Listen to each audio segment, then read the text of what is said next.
Morning, everybody.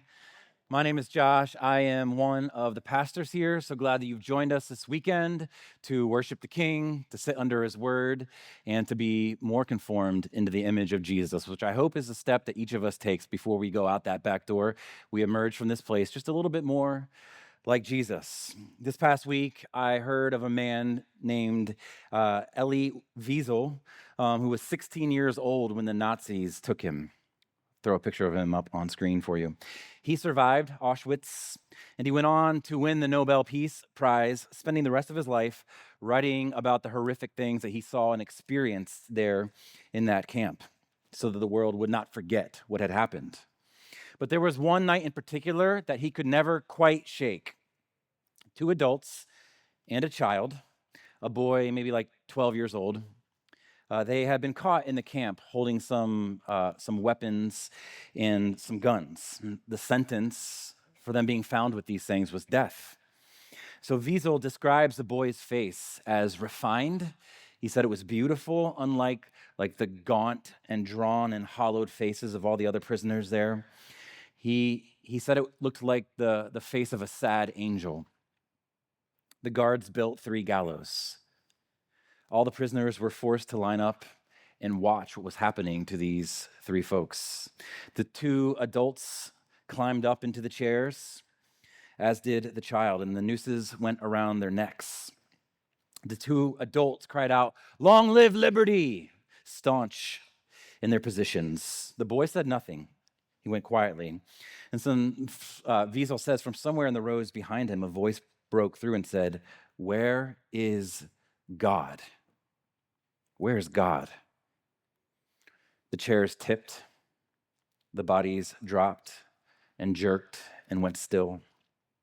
The 2 adults were dead in seconds, but the boy was smaller and he was lighter, so the rope kept moving.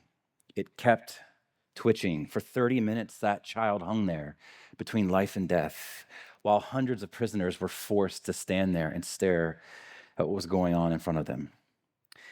And from behind Wiesel again, the same voice said again, "Where is God now? Where is God?" I hope none of us in here ever see anything like that. But I would be willing to bet that every one of us in here has some kind of story in our lives, some kind of version of that same question, maybe not in a concentration camp, but maybe after a skewed EKG. A suspicious mammogram, a child who has walked away and has not come back. Where is God now? Mark 5 has something to say about that. Let's find out what it is. Here's the first thing I want us to see from Mark 5. Jesus honors desperate faith for people in needs, great and small. Jesus is going to honor our faith, whether you're great or small, and whether your need is great or small. 2 people in this passage who are contrasted with one another, but they both end up in the same position, face down at the feet of Jesus. The first is Jairus. He was the ruler of the synagogue. He's like a man of good standing in the city, of status. He was well respected, particularly in this time. We know this in part because we get his name. If you receive a name in the text of Scripture, it means that person had some importance in that day. And so we get his name, and so we can draw from that conclusion a conclusion that he was an important person in his culture. And in this culture, in this moment, him falling at Jesus' feet is not a small detail. The religious establishment that he was very closely connected to was like anti-Jesus to the hilt. They had no place for Jesus. They were hostile toward him. Jesus was a heretic, according to them, and a threat to them. He was certainly not someone that you would publicly align yourself with on your knees at his feet. This would have been scandalous to all of Jairus' colleagues. His reputation would have not been intact after this moment. And so when Jairus walks up to Jesus in front of a crowd and falls at his feet, obviously his colleagues are there to see it. They're clocking this, and they would be, in this moment, drawing their own conclusions about this guy Jairus and the transitioning that he is going through. Is he switching sides? Has he lost his mind? Is he going crazy? For this man to come put his face in the dirt in front of this Galilean carpenter would have taken everybody's breath away. You got to put yourself in this time and in this culture. But Jairus' daughter was dying. The man is desperate to help his baby girl. And desperation has a way of stripping us of our dignity, doesn't it? Dads, again, happy Father's Day. And I would love to address you for just a moment here. The best thing that you can do for your kids is not to provide for them, though that certainly matters. It isn't to protect them, though that certainly matters. It is not to maintain some level of decorum or dignity in front of them, although obviously that matters. The best thing you can do for your kids is to do what Jairus did for his daughter. Bring their needs to Jesus and help them see Jesus for themselves. Jairus could not heal his own daughter. He didn't have it in him to do. He couldn't even guarantee that Jesus was going to heal his daughter, and yet he still came to Jesus. He brought her to the only one who could actually do anything for her. And in doing that, he put his daughter in a room with Jesus. That is the calling of us dads. Put your kids in the room with Jesus, week in and week out, in this place or as our church gathers, in your own homes where you live, work, shop, and play. This is the job that we've been called to as dads, bringing our kids close enough to Jesus so that they can see him for themselves. There's a second person coming to Jesus here, though, not just Jairus. It's this woman. We don't get her name, which tells us something about the level of importance for her in that society. She was not very important. We're told that she has what is almost certainly a gynecological issue, which means on top of everything else in her life, the poverty, the exile, the religious uncleanness that she would have lived with and been tagged with, she carried the particular loneliness of suffering that she couldn't openly discuss in polite company. She's very ostracized and isolated. She had spent everything that she had on doctors that only made her situation worse. And she had been suffering for 12 long years, which is exactly how old Jairus' daughter was. I don't think that's an insignificant detail here. One had been slowly dying for 12 years. The other had lived for 12 years and is now dying quickly. Two daughters, two different kinds of dying, one Savior to meet each need. So this woman presses through the crowd and reaches out to touch the very hem of Jesus' garment.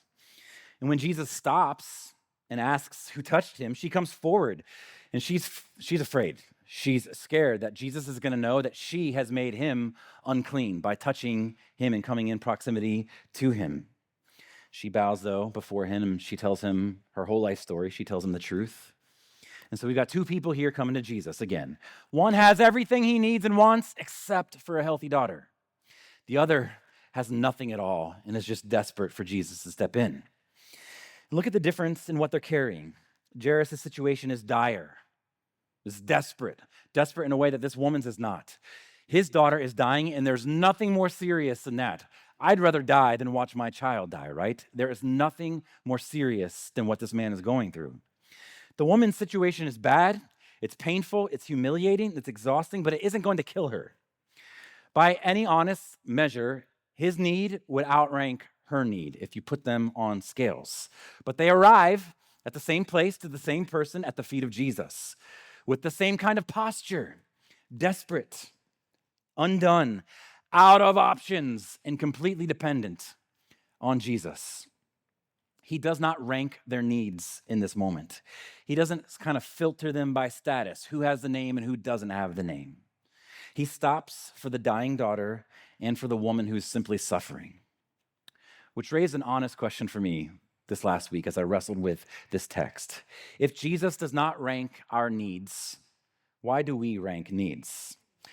I don't know about you, but I do this thing when I look around at the people in my life. Sometimes it's you are the people in my life that I look around at. I see the various needs that you are wrestling with, and I tend to play the comparison game. I compare my needs with your needs. And when I do this, when I see some of you, my friends, and others not in our church, when I see what some of you are actually carrying in your lives on a day-to-day basis, I can talk myself out of bringing my own thing to the feet of Jesus. I think it's not quite arriving to the level of being worthy of his time and of his interests. I remember years ago sitting across the desk from a counselor, genuinely embarrassed to be in the room needing help for what I needed help with. Have you been there before? Not really wanting to reach out for help for what you need help with. And I told him I almost felt guilty bringing my junk, bringing my stuff and laying it before his feet. When I knew other people walking through that same door every day, each hour on the hour, were carrying such heavy burdens, way heavier than my own burdens. And he just kind of looked at me with a sad smile on his face and was like, man, this is just, it's not how it works, Josh. Your pain doesn't have to win a contest to be real. I don't know what pain it is that you're walking through this morning, but this story about Jesus says, whatever it is, bring it to Jesus. Why? Because Jesus does not measure standing in the way that you and I do. You've heard both Cameron and I say this before. It's from Tim Keller. He says, the only person who dares wake up a king at 3 a.m. for a glass of water is a child. You have that kind of access. He calls this woman daughter, child. Come to me. Whatever it is for you, wake the king up for it. You don't have to hit rock bottom before he has time for you. Jesus honors desperate faith for people and needs, great and small. Second, Jesus knows the difference between being near to him and reaching out for him. You can tell the difference. So Jesus is surrounded by this thronging crowd, as the text says. Hundreds of people pressing in, bumping against him, jostling for position to get nearest to him, to get into proximity to him. And he stops and he says, hey, who touched my clothes? Who touched me? And the disciples, they can't believe. They are indignant about what Jesus is asking here. Jesus, look at all the people, bro. There's no telling who touched you, right? Everyone is touching you. But here is what is happening underneath that question that Jesus asked. Who touched me? One woman had pressed through that same crowd, not to bump up against him, not to just get near to him, to be a part of the crowd going at that time. She drew near to him to touch him in a specific way for a specific reason. This is crazy. I stumbled upon this last week. This is wild. So 400 years before this scene that we're encountering here with Jesus, with this crowd, the Old Testament closes with the book of Malachi, the very last book in your Old Testament. And this is the last word that God spoke to his people before Jesus would show up 400 years later. So 400 years of silence, and then Jesus shows up on the scene.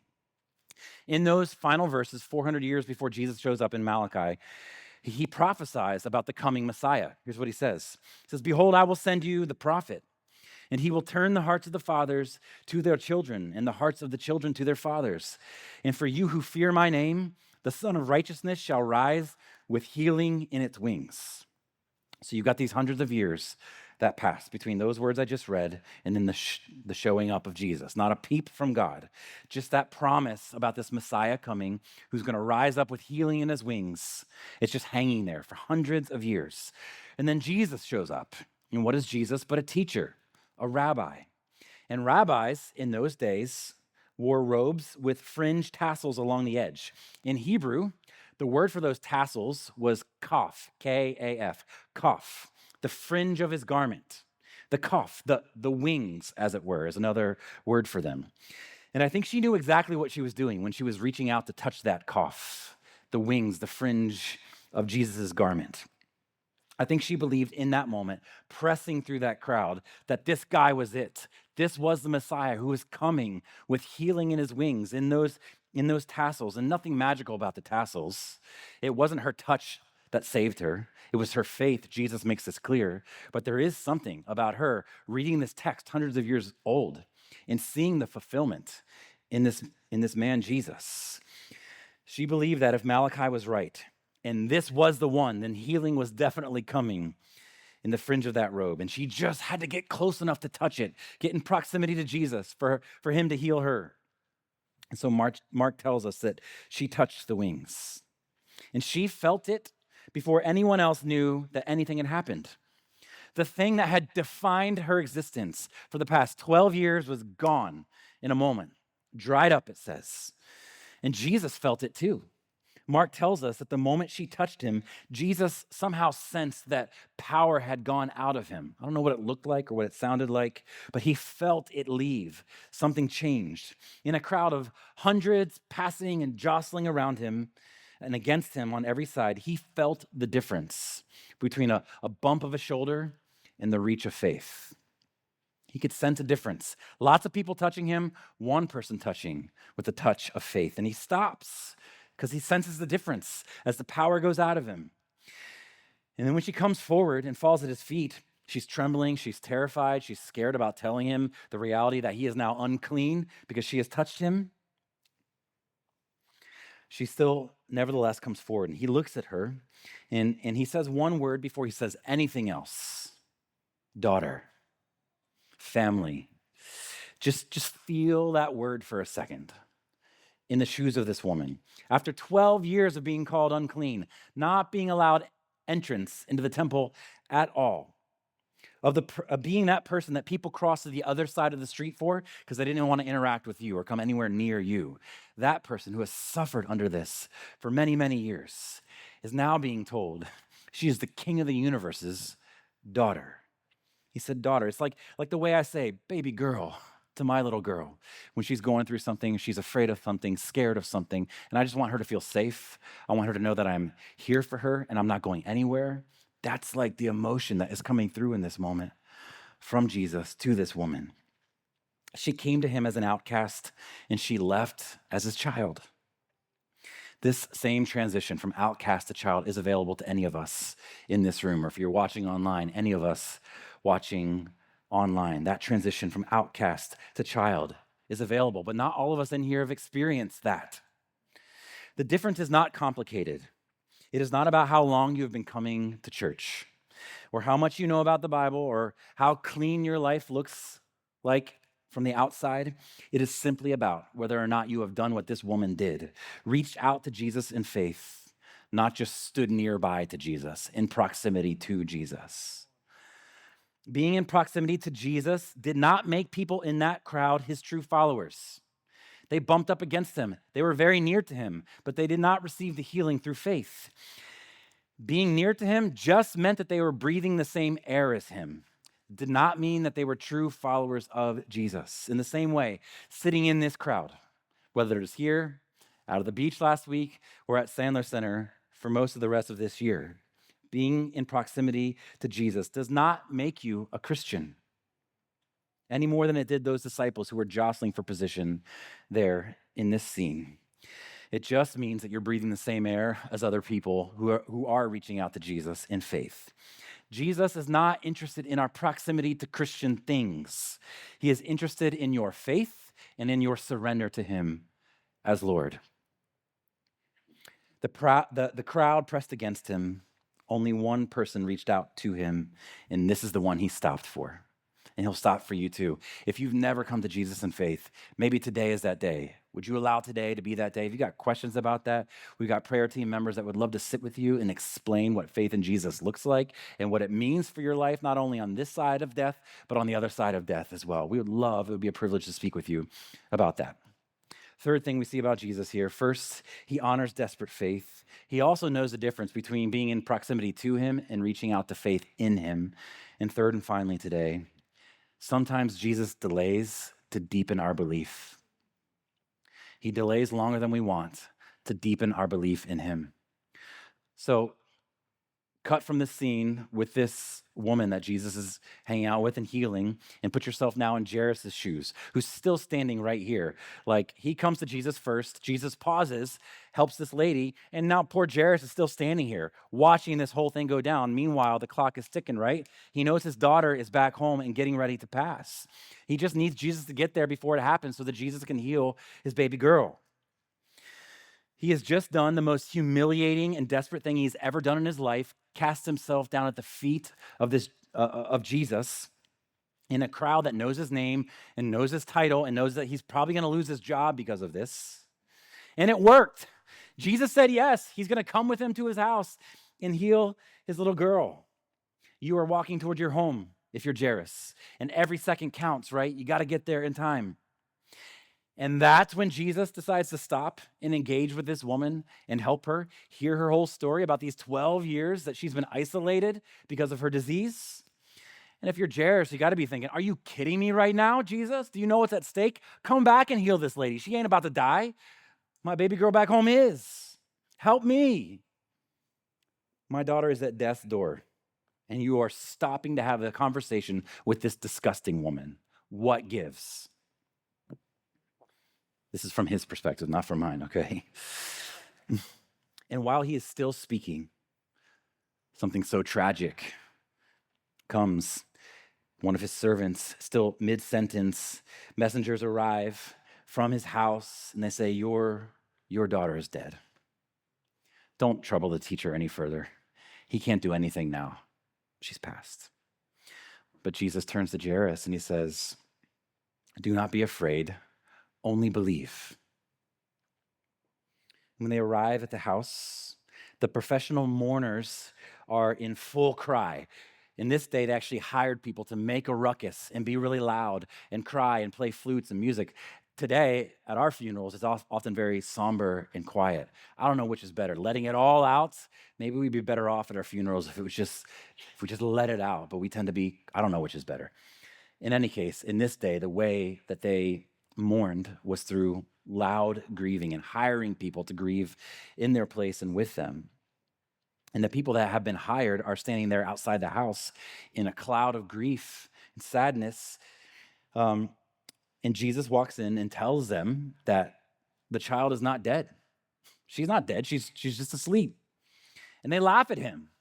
They mock him. The professional criers become amateur comedians here.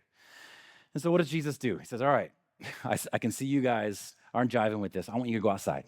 Go outside the home real quick. And so he sends them outside. And he goes to the room where this little 12-year-old girl is laying on the bed, and he takes her by the hand so gently.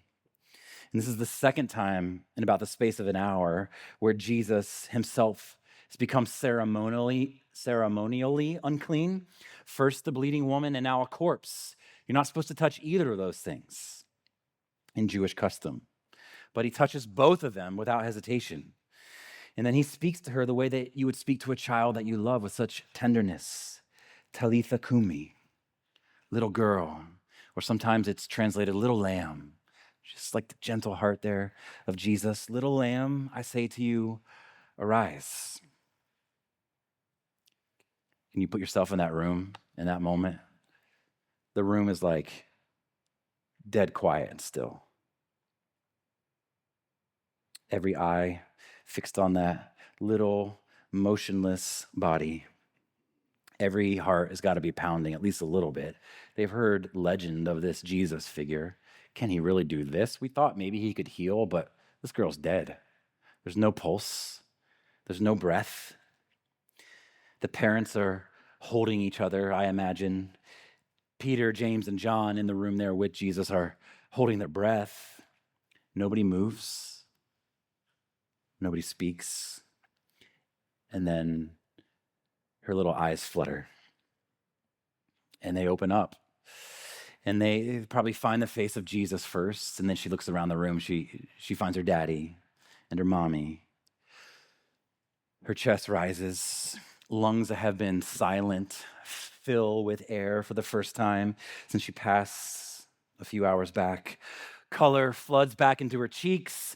Her fingers, still wrapped in the hands of Jesus, begin to move. She sits up. She swings her legs over the bed. She stands and she walks across the room, maybe to hug her mommy and her daddy. And outside that room, don't forget, there's amateur comedians out there, right? Waiting just beyond the door where Jesus put them. The people were laughing just a few minutes ago, and then they hear it. They hear little footsteps going across the floor, small ones, a child's footsteps moving across the floor of a room that was supposed to be a death chamber. And then a voice saying something to her mother. And then the mother's sob breaking into something that isn't quite grief anymore, but still a sob, right? A happy sob, a joyful sob. Don't you just want to see their faces in that moment? The smirk falling away from their faces, the color draining, the jaw dropping. Who is this guy? What's happening? The slow, dawning, terrifying realization that the man that they just laughed at, who had just walked into a room with a corpse, now is walking out with the daughter of his father. And so now, before we move on from this moment, I do want to camp out here for a second. Because somebody in here right now, I'm certain of it, is carrying something that they've been waiting for Jesus to move on for a long time. Like Jairus in that moment with that other woman, you felt Jesus delaying in a way that just feels intolerable to you. You don't even know if you can sustain the weight any longer. And I cannot overpromise and underdeliver this morning. I will not. I can't promise that Jesus will fully resolve it on this side of eternity for you. What I can tell you for certain is that the delay is not the end of the story. Jesus' primary concern under everything in your life is not your physical condition, it is your soul's condition. That is what he is most consumed with and most concerned with when it comes to you. More than physical, he's after your soul. Years ago, we lived in Philly, many of you know that, where often the mice run the city, in the city of Philly. It's disgusting. So I'm in a hardware store with my kids trying to get a hold of this rodent situation. Miriam's not here today. She'd probably be very embarrassed that I was telling you the story about mice in our house, but here we are, all right? I'm there in the hardware store with my kids hunting for something that will solve this issue in our house. And there's this product on the shelf with a big cat on the front. I think the brand name is Tomcat or something like that. Maybe you've seen that in Home Depot or something like that. Cats kill mice, right? The branding made sense to me in that moment. But my daughter, Ellie, who's also not in here today, so I owe her no money for this illustration, okay? My daughter, Ellie, looks at it and she's like dead serious when she's staring at the front of this box, and she's got horror like dawning on her eyes, and she looks up at me and she goes, "Is that cat killer?" Because she knows we're there to find something that's going to kill things in our house, and she just sees a cat on the front of the box, so she assumes it's there to kill cats. We still laugh about that one. No, baby, it's not for killing cats. It kills something even worse than cats, okay? It kills mice. A lot of us, I think, tend to come to Jesus in this way.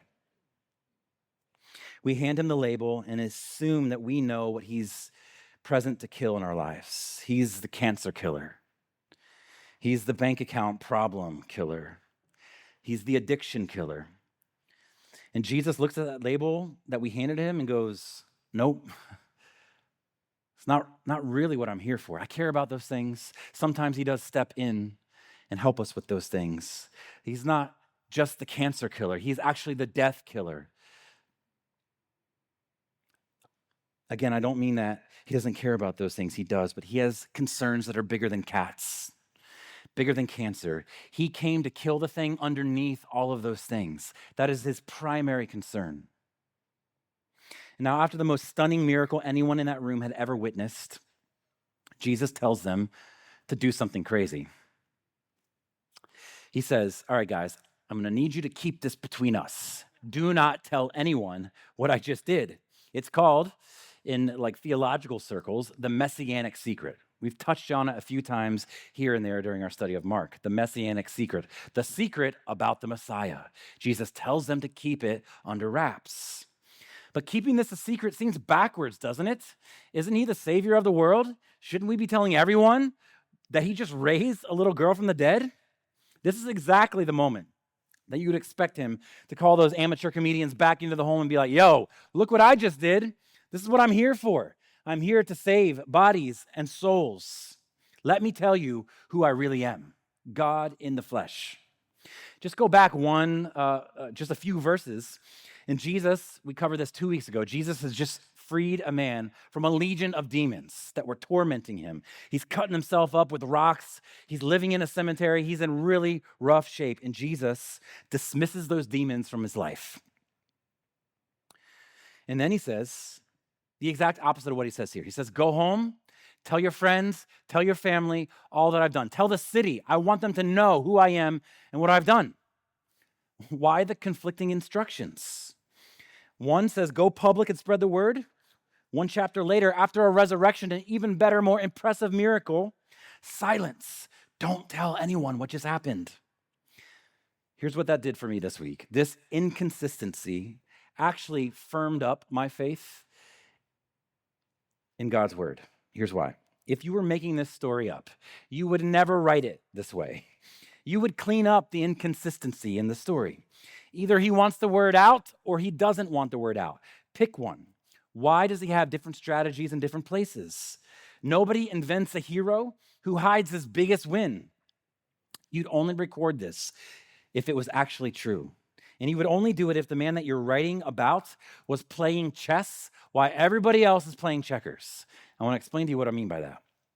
Jesus wasn't interested in building a crowd, particularly on this side of the sea, from where he dismissed the demons and the demoniac in the last story that we encountered in Mark. He wasn't interested in building a crowd. He was building a capital K kingdom. And that kingdom runs on a timetable that was set before the foundation of the world. This is what's really happening here with this messianic secret.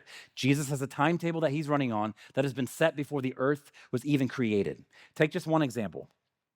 Centuries earlier, the Passover lamb, so hundreds of years earlier, the Passover lamb had been established as a picture, a whisper of a coming sacrifice. So we get Passover lambs in the Old Testament. We get Jesus as the final Passover lamb in the New Testament.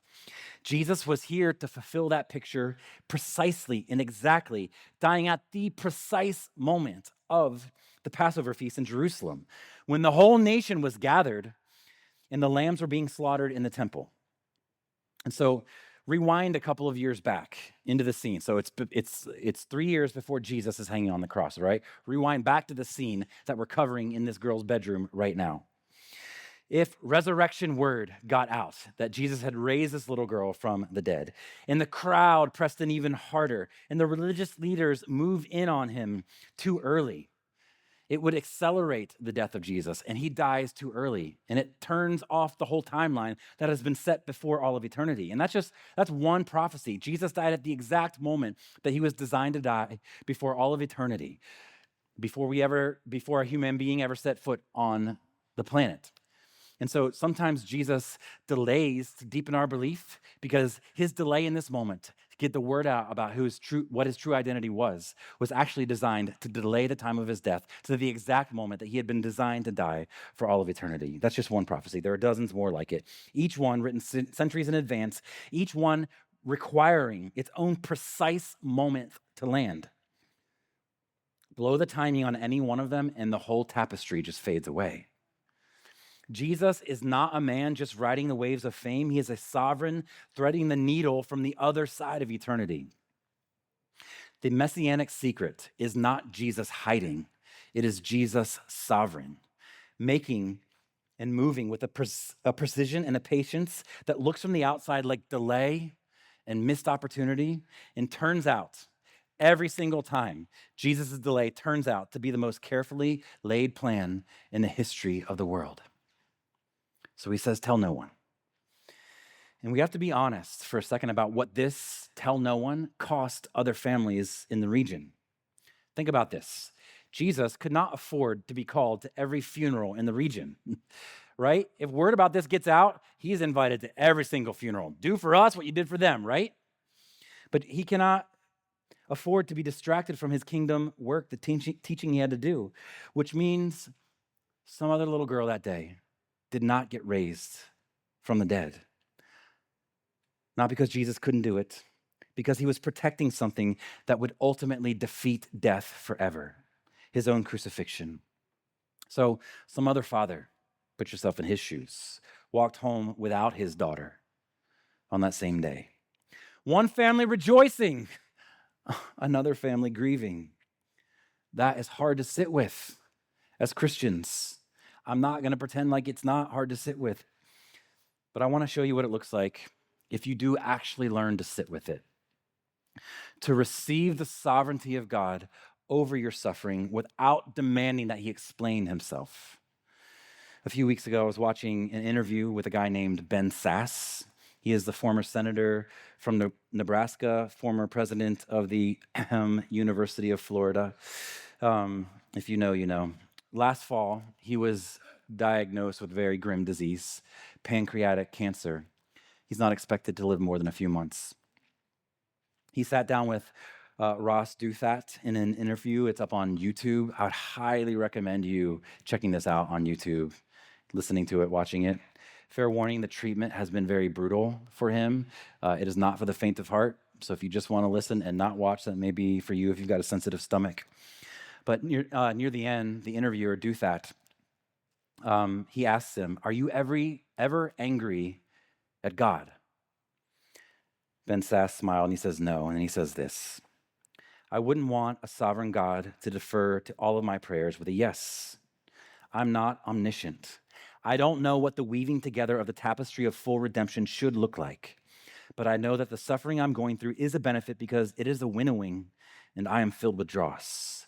This suffering is not salvific, but it is sanctifying, and I'm grateful for it. I now know much more of my finitude than I ever let myself believe. I can't keep the planets in orbit. I can't even grow skin on my face. That's a reference to his treatment that he was getting from the cancer.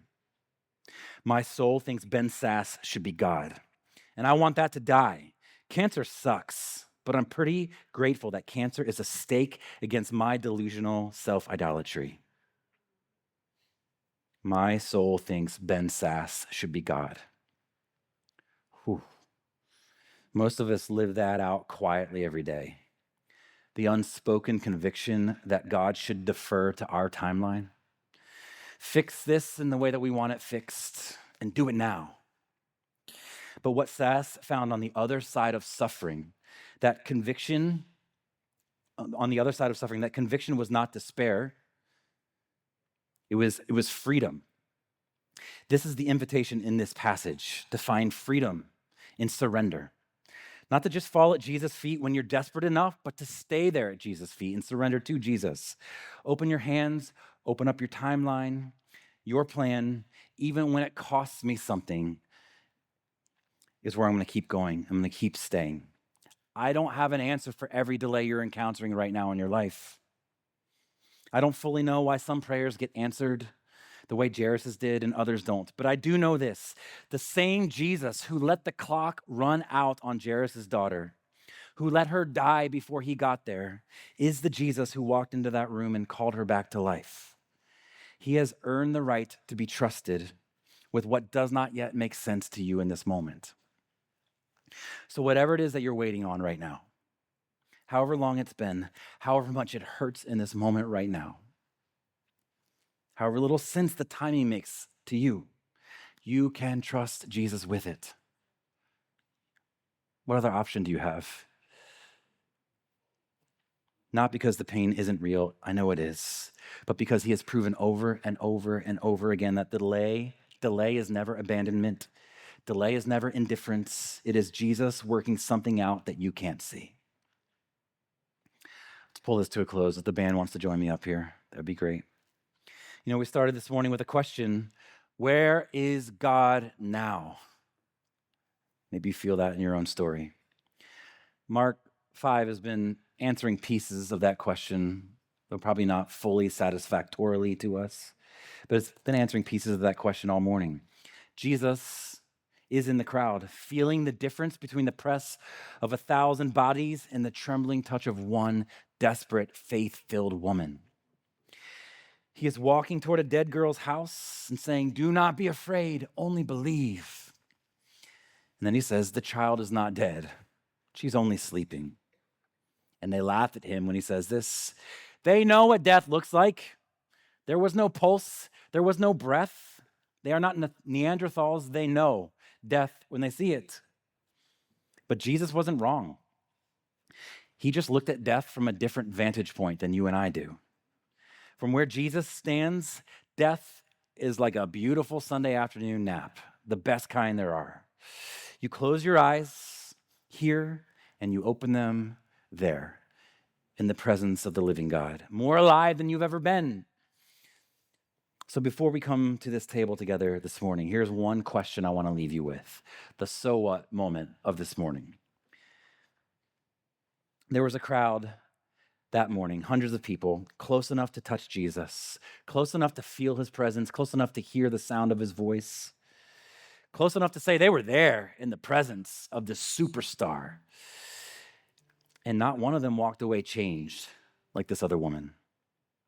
There's this woman there, though, who reached through that crowd in faith, and a man who fell at his feet and kept walking even when the news got worse, and both of them left belonging in the family of Jesus that day. So which one are you in this morning? Ask yourself. Are you in the crowd, close to Jesus, familiar with Jesus, but never actually surrendered to Jesus? Or have you reached out? Have you fallen in faith at his feet and said, help, I need you, Jesus. I got no other hope, no other help in life and death. Proximity is not the same thing as faith. Nearness is not lordship. The crowd touched him and walked away the same. She touched him and became his daughter. Well, how I long for that for you this morning, my friends. Touch him and become son or daughter this morning. Don't leave the way that you came in, just close enough to say you were here, checking it off for the week. Come surrendered to his lordship with your needs, whether they are great or small. And so this morning, this table is for you if you belong to Jesus. We just spent the morning with a woman who had nothing to offer, no credentials, no clean record, no reason that anyone, let alone Jesus, should listen to her, should touch her. And Jesus came to her anyway, called her his daughter, restored the man's daughter. And this table is proof that you do not need credentials to get here. This woman is proof. She had none, and yet he still invited her into the family. This table is not for people who are simply near to Jesus, but who have come to him in faith and surrendered to him. Remember, faith is not just proximity, it is surrender. So if there's an area in your life this morning that you are holding on to and that you know you're like, Jesus, you cannot touch that yet. I'm not ready for you to break in there. This table isn't for you. This table is not for perfect people, but it is for surrendered people that say, Jesus, you are Lord, you are King, and I am at your feet. If that's your story, come eat and come drink. Experience the wholeness that only comes at the feet of Jesus. If Jesus is not just someone you're near to but surrendered to, come eat and drink. And again, if you've never met Jesus for the first time, it would be our joy to introduce you to him today. There are members of our prayer team. They have lanyards on. They'd be happy to meet you in the back and pray with you, talk with you, help you encounter Jesus in a really powerful way. Now a member of our prayer team is going to come up and pray this passage over us. And as soon as he's done, you're welcome to come eat and drink at the table with Jesus.